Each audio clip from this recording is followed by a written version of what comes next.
Bienvenue dans le Before. Le Real Madrid reçoit Bilbao ce mardi 15 décembre au stade Alfredo Di Stefano, et ce pour le compte de la 19e journée de la Liga. Alors c'est une journée exceptionnelle car il n'y aura que deux matchs de cette journée et ne joueront que les quatre équipes qui vont disputer la Supercoupe d'Espagne qui se déroulera le 14 janvier à Séville. On en parlera en fin d'émission. Saad Etrouya, bonsoir. Bonsoir Taïeb, bonsoir à tous. Alors, avant d'entamer le match de demain, je voudrais revenir sur le derby qui s'est déroulé samedi. Alors, ce derby qu'on présentait comme une véritable finale, une troisième finale, puisqu'il y a eu d'abord celle de Séville pour ne pas couler en Liga, puis il y a eu le match contre le Borussia Mönchengladbach pour se qualifier, et il y a eu ce derby pour rester accroché pas loin de la première place. Oui, donc en effet, c'est une troisième finale, comme on a dit. Et comme d'habitude, le Real Madrid n'est performant que lorsqu'il est dos au mur. Je pense que cette année, ça en est une preuve intangible. C'était un match où, bon, il faut le dire quand c'est le cas, un masterclass tactique de la part de Zinedine Zidane. Je pense que ça devient une habitude contre El Cholo. Il sait le contrer de manière juste extraordinaire. Alors, l'Atlético de Madrid, c'est un club qui n'a concédé que 2 buts depuis le début du championnat sur, je pense, entre 10 à 12 matchs. Je n'ai pas le nombre de matchs exacts pour les Colchoneros. Et d'un coup, ils en encaissent deux, dont un magnifique bombasso de Dani Carvajal. Et pas que ça, pas que les 2 buts, mais même la maîtrise du Real Madrid lors du match. La première mi-temps, ils les ont étouffés. L'Atlético de Madrid n'a eu aucun tir. C'est même pas tir cadré, exactement aucun tir en première mi-temps. Et toutes les lignes étaient performantes. On a vu un Varane dans ses grands jours. La ligne défensive au complet était au rendez-vous. Thibaut Courtois aussi, il était décisif. Le milieu de terrain, quasiment Kroos, Modric, ils nous ont fait revivre la belle époque. Et bien sûr, devant, bon, toujours dans sa maladresse, mais il a été assez percutant, le petit Vinicius. Mais sinon, pour Karim Benzema, c'est Karim Benzema, quoi. Et, mention spéciale au grand taulier Lucas Vasquez, parce que c'est devenu mon joueur préféré pour ce début de saison. C'est un gars qui est ultra performant, quel que soit le poste qu'on y met. Il ne rechigne pas, il applique ses consignes tactiques, il est là. Donc, à mon avis, c'est un match complet au niveau de toutes les lignes. On y ajoute un clean sheet en plus, 2 buts face à la meilleure défense de la ligue. Et justement, c'est une ligue qui est relancée maintenant. Maintenant qu'on a rattrapé 3 points sur l'Atlético de Madrid, on peut dire qu'en théorie, nous ne sommes pas très loin. La Liga est encore jouable et c'est surtout au-delà du fait qu'on a gagné 3 points sur un concurrent direct, c'est l'ascendant psychologique quand quoi le Real Madrid est présent lors des grosses confrontations, que ce soit le Classico, Sevilla à l'extérieur, Gladbach en Champions League ou même l'Atlético en Liga. Il n'y a pas eu de souci à sortir de grands matchs et je pense que ces 90 minutes sont plus qu'essentielles pour capitaliser le mental de cette équipe lors de cette saison-là. Alors, on peut dire quand même que Zinedine Zidane a mangé, entre guillemets, le Cholo, puisque le Cholo a commencé avec un bloc très très bas. Comme il se disait que le Real Madrid ne réussissait pas avec ce genre d'équipe, mais le score a été ouvert et à partir de là, tout est parti en vrille pour l'Atlético.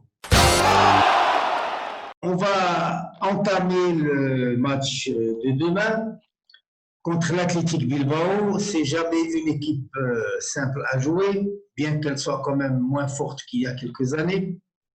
Ouais. Quelles sont les faiblesses, quelles sont les forces et les faiblesses de cette équipe?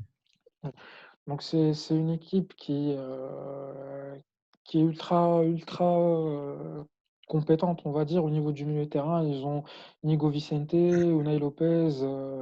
On peut aussi citer Raúl Garcia. Bon, on le connaît depuis l'époque Atlético de Madrid, mais ça, c'est juste pour vous dire que la ligne du milieu de terrain de Bilbao est sa force. On note aussi Inigo Martinez derrière, qui est l'un des meilleurs défenseur de cette Liga, que ce soit cette saison sur les 4-5 dernières saisons. Bon, la ligne d'attaque elle n'est pas vraiment au rendez-vous cette saison. 14 buts et il n'y a pas forcément un attaquant qui brille, mais on connaît tous Inaki Williams.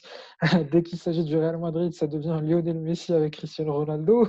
Donc, il faut s'y attendre demain, mais sinon, la partie phare de cette équipe, c'est son milieu de terrain. En ce qui concerne l'attaquant, bon, ils ne sont pas constants sur toute la saison, mais lors des grands rendez-vous, on ne va pas se mentir que même contre le rival, ils sont présents. Donc, c'est une équipe qui arrive à se concentrer lorsque les circonstances sont spéciales. Et justement, ça risque de rendre le match de demain compliqué. Mais comme on sait, l'Athletic Bilbao, la victoire contre eux en aller-retour vous rend forcément favori pour le championnat, mais sinon sur leurs 5 derniers matchs, ils n'ont qu'une victoire, 2 défaites et 2 matchs nuls. Ça donne une idée sur l'état de forme général de ce club-là, mais comme on sait, face au Real Madrid, c'est toujours une autre histoire. Donc ils sont 13e du championnat, à 12 points seulement. Et en fait, ils sont à 14 points pardon, uniquement. Et justement, pour eux, une victoire, ça va les relancer dans la course à l'Europe et c'est un objectif pour le club basque. Donc demain, il faut faire attention. Sur papier, c'est peut-être moins difficile que les années dernières, par exemple, où l'Athletic Bilbao jouait constamment pour une place en Europa League. Or, justement, ce type d'équipe n'est jamais petit que lorsqu'il est dos au mur. Revenons au Real Madrid. Nous avons vu la liste des convoqués qui est pratiquement identique à la précédente. Et j'ai l'impression qu'il y a une certaine stabilité dans le 11 de départ et chez les convoqués en attendant les retours des blessés. Qu'est-ce Oui, qu'il en est? oui. Oui, en effet. Alors, c'est quasiment la même liste des convoqués, à l'exception où Casemiro est suspendu pour multitude de cartons jaunes. Donc, les gardiens de but, Courtois, Lunin, Altoubé, les défenseurs Carvajal, Militao, Ramos, Varane, Nacho, Marcelo, Odriozola et Mendy, Kroos, Modric, Valverde, Isco. Et en ce qui concerne l'attaque, ce sera Benzema, Asensio, Vasquez, Vinicius et Rodrigo. Je pense que pour la défense et le milieu de terrain, c'est plus que clair. Zinedine Zidane il a décidé de reposer Valverde lors du derby, donc il ne l'a pas mis dans le 11 de départ. Je suppose que ce match-là, peut-être qu'il va faire une exception à mon avis, parce que, comme on sait, Isco, il fait en théorie plus partie des calculs de Zinedine Zidane pour ce championnat-là. Et je vois mal, étant donné que je peux me permettre de le dire et je m'en excuse, mais un Valverde en retour de blessure est physiquement plus présent qu'un Isco en top forme. C'est triste à dire, mais c'est la vérité. Donc pour moi, il est ultra favori. Et pour l'attaque, je pense que ça sera Benzema et Vinicius et Vasquez comme le samedi. Donc je ne m'attends pas à autre chose en toute honnêteté. Alors, cette conférence, la fameuse conférence de presse de Zinedine Zidane, bon, je suppose que ça a été encore plat cette fois, puisqu'il a tout dit dans l'avant-dernière. Ouais. Donc en fait, il y a une petite anecdote au niveau de cette conférence de presse. Bon, d'un point de vue global, elle est classique, comme à son habitude. On loue l'adversaire. Il a remercié ses joueurs qui ont été performants lors des moments difficiles. Forcément, ça sauve son poste, malgré que je pense qu'il n'était pas vraiment en danger. Mais bon, c'est plutôt la presse qui met un petit coup de pression. Si pour une fois, le Real Madrid n'aura pas une baisse de tension, entre guillemets, comme a dit le journaliste, après avoir géré de grosses confrontations, je ne sais pas. C'est le plus grand problème de cette équipe cette saison. Lorsque c'est un grand rendez-vous, oui, tout le monde est présent, mais dès qu'il s'agit d'un adversaire, entre guillemets, moyen, les joueurs ils sont plus concentrés, ça commence à faire des erreurs de débutants. J'espère que demain, le nom d'Athletic Bilbao rappellera certains souvenirs à certains, ils vont pouvoir plus ou moins se concentrer sur le match. Il a parlé des changements, du fait qu'il n'utilise pas les 5 changements. Alors, il a dit tout simplement qu'il n'a pas vraiment son effectif au complet et qu'il doit aménager certains joueurs, donc sans prendre le risque de perdre le score. C'est vrai, cette saison, on n'a pas nos matchs à 4-5-0 à la minute 60-70 pour se permettre autant de changements. Donc pour lui, la stabilité et l'équilibre de l'équipe passe avant tout. Alors il a parlé d'Isco, classique, il ne joue pas beaucoup, je vais lui donner des occasions, c'est un joueur qui est spécial pour nous, je compte sur lui et tout. La Ligue des Champions plus facile que la Liga, il a dit non, je ne pense pas, je ne peux pas me prononcer dessus. justement en tant qu'entraîneur, tous les matchs sont importants pour moi. Alors, il est revenu sur la victoire des Benjamins. Alors, ce qu'il faut savoir, c'est que les Benjamins du Real Madrid, ils ont gagné un match 31-0. Donc, on en rigole, mais justement, au niveau des petites catégories, à un certain moment, les entraîneurs, lorsque une équipe elle entasse l'autre, ben, on demande d'y aller mollo parce que c'est plus pour l'aspect psychologique de la chose. Les petites sections, elles sont plus formatrices que compétitives, c'est-à-dire l'objectif n'est pas vraiment de gagner des titres, mais plus ou moins de former le joueur au football. Donc à 31-0, il a dit oui, c'est moche de concéder 31-0. Ça, je peux vous le confirmer, mais ce n'est pas l'entraîneur de dire de ne plus attaquer. Ça concerne la fédération qui devrait adopter certaines limitations pour justement préserver les jeunes joueurs. Alors, il a dit, malgré qu'il trouve entre guillemets un peu absurde de donner une certaine limite, parce qu'on ne peut pas dire, par exemple, au basketball, après 50 points, le match s'arrête. Donc, on félicite nos joueurs qui ont bien compris comment le foot se jouait, mettre 31 buts, même sur la PlayStation, c'est un peu difficile, mais sinon, c'était l'unique anecdote du match.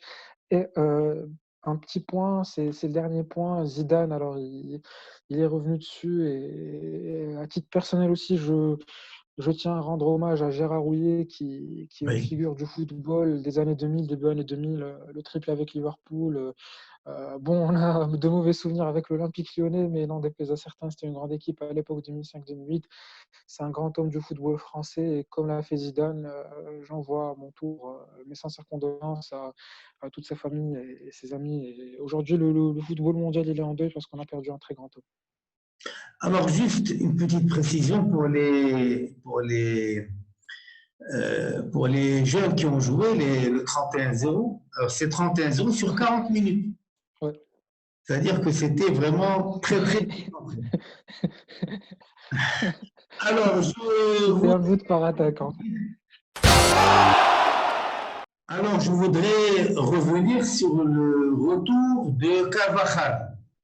Est-ce que c'est un retour gagnant? Oui, forcément, le retour de Dani Carvajal, c'est un retour gagnant parce que déjà de 1, son retour, il va libérer Lucas Vazquez qui passe par une excellente forme. Déjà de 1, on peut le regagner sur son poste principal qui est de ailier droit et non arrière droit. Comme on sait, l'état de forme de l'aile droit au Real Madrid n'est pas vraiment au top niveau, avec Asensio qui a de la peine à confirmer, Rodrigo qui n'est pas constant. Donc, libérer Vasquez pour jouer à droite et consolider son apport défensif accompagné celui de Carvajal. En plus de ça, Carvajal, en quelque sorte, il compense la qualité de centre de Lucas Vasquez. Comme on connaît, Dani Carvajal, c'est quelqu'un qui est très talentueux au niveau des centres. Ça peut créer pas mal d'occasions pour Karim Benzema, mais également pour nos défenseurs centraux lorsqu'ils sont en surnombre devant. Donc, forcément, oui. En plus de ça, on peut y ajouter la stabilité défensive que peut connaître notre club avec le retour de Dani Carvajal. C'est quelqu'un qui s'entend très bien avec Raphaël Varane. C'est quelqu'un qui s'entend très bien dans la permutation avec Casemiro. Donc oui, au-delà de libérer Vasquez, son retour au niveau de son poste intrinsèque est forcément une valeur ajoutée pour le Real Madrid. Alors, un retour doublement gagnant. Alors, je voudrais rendre un hommage à la résurrection de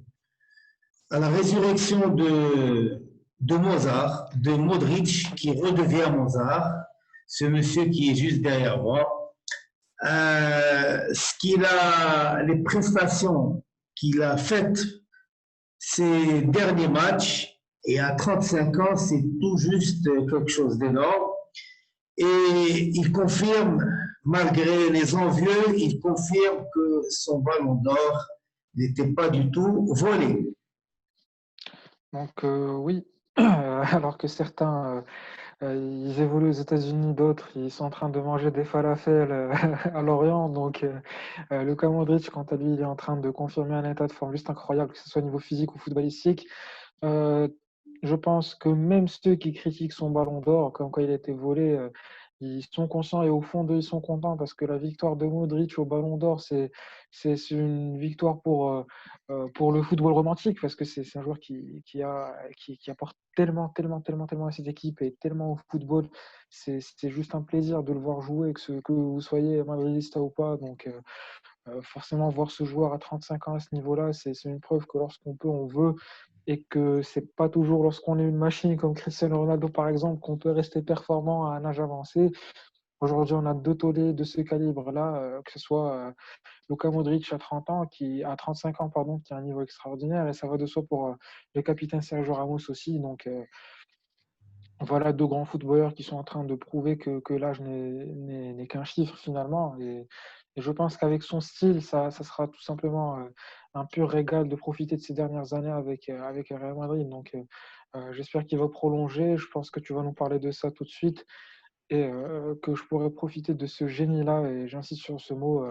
Luka Modric, c'est un génie du football et voilà, c'était autant un plaisir qu'un honneur de le voir jouer pour mon club pendant maintenant, je pense que c'est la 8e, 9e saison.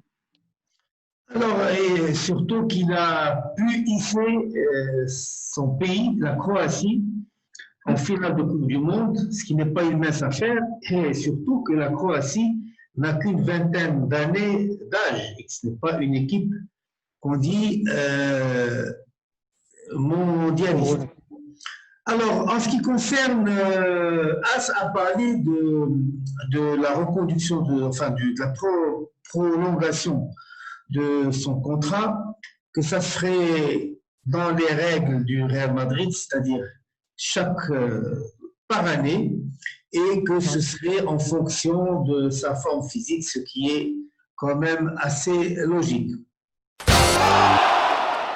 Cette semaine, c'est aussi celle des tirages au sort. Il y a eu aujourd'hui le tirage au sort de la Ligue des Champions et nous connaissons l'équipe que le Real Madrid va rencontrer en huitième de finale. Est-ce que c'est celle que tu voulais ou celle que tu redoutais?